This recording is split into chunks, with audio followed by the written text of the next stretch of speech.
हम्म। हाय। आज एक बड़ी अच्छी सी आ, दृष्टांत पढ़ा मैंने। एक मशहूर ब्राजीलियन लेखक थे, पाउलो कोएलो। वो एक दिन कहीं किसी गंतव्य पर जाने के लिए ट्रेन का इंतजार कर रहे थे, और इस बीच उन्होंने देखा कि कुछ वर्कर्स जो हैं वो पटरी सुधारने का काम कर रहे हैं। तो टाइम पास करने के लिए इस महान लेखक ने दो मजदूरों को बुलाया। ऐसा होता है ना, जैसे हम पूछते हैं, भैया ये दो पटरियों के बीच में दूरी कितनी है? वर्कर्स ने एकदम से जवाब दिया कि सर 143.5 सेंटीमीटर। पावलो कोएलो ने बोला, यार ये क्या नाप है? दो पटरियों के बीच की दूरी जो है वो 143.5 सेंटीमीटर है। अरे 150 सेंटीमीटर रख लेते, 160 सेंटीमीटर रख लेते। ये 143.5 का क्या फंडा है?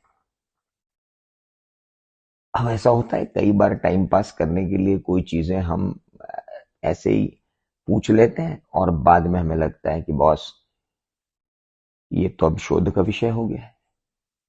पावलो कोएलो ने बहुत शोध किया कि यार ये चक्कर क्या है, ये 143.5 सेंटीमीटर ही क्यों होती है। तो शोध करने पे उन्होंने पाया कि साहब जो पहली ट्रेन बनी थी वो उन्हीं कलपुर्जों से और उपकरणों से बनाई गई थी जिससे बग्गियां बनती थी। और बग्गियां वैसे बनती थी जो रोड की चौड़ाई होती थी, और दो रोड की चौड़ाई वो होती थी जिसमें दो घोड़े एक साथ दौड़ सके। समझ रहे हैं आप?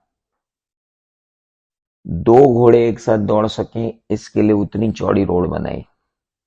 जितनी चौड़ी रोड बनाई उसके लिए उतनी चौड़ी बग्गी बनाई, और उन बग्गी के उपकरणों से ट्रेन बनाई।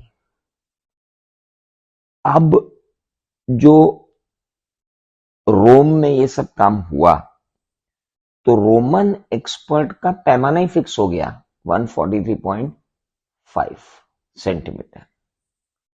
अब मैं आजकल की बात नहीं कर रहा हूं, आज तो मेट्रोज हैं, सब कुछ है।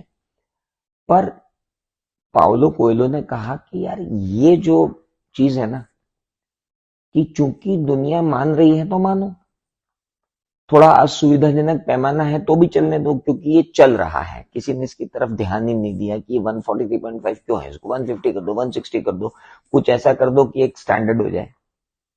बहुत साल बाद जाकर वो गलती सुधारी गई। हमारे जीवन में भी कई बार ऐसा होता है।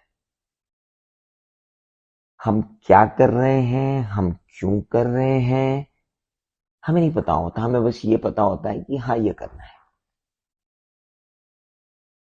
और उसका सबसे बेस्ट एग्जाम्पल है, हमने अपने बच्चों को कहा है रोज हनुमान चालीसा करो, रोज नमोकार मंत्र करो, रोज गायत्री मंत्र करो। ये नहीं समझाया क्यों करो। वो भी इसलिए कर रहे हैं क्योंकि हम कह रहे हैं। उन्हें अर्थ भी नहीं पता है। भारतीय शिक्षा प्रणाली में भी यही गलतियां दोहराई जा रही हैं। आज बच्चे को, छोटा सा बच्चा होता है, उसको आप जॉनी जॉनी यस पापा सिखाते हो। उस बच्चे को सिर्फ ये मालूम है कि इस पूरी कविता में एक शब्द जान पहचान का है, वो है पापा, और आखिरी में उसे करना है हा हा हा।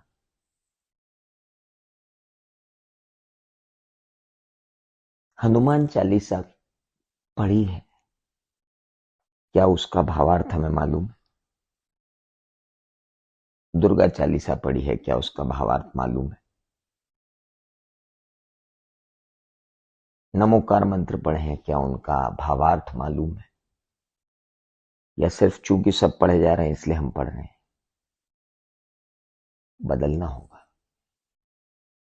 नहीं लगता आपको बदलना होगा?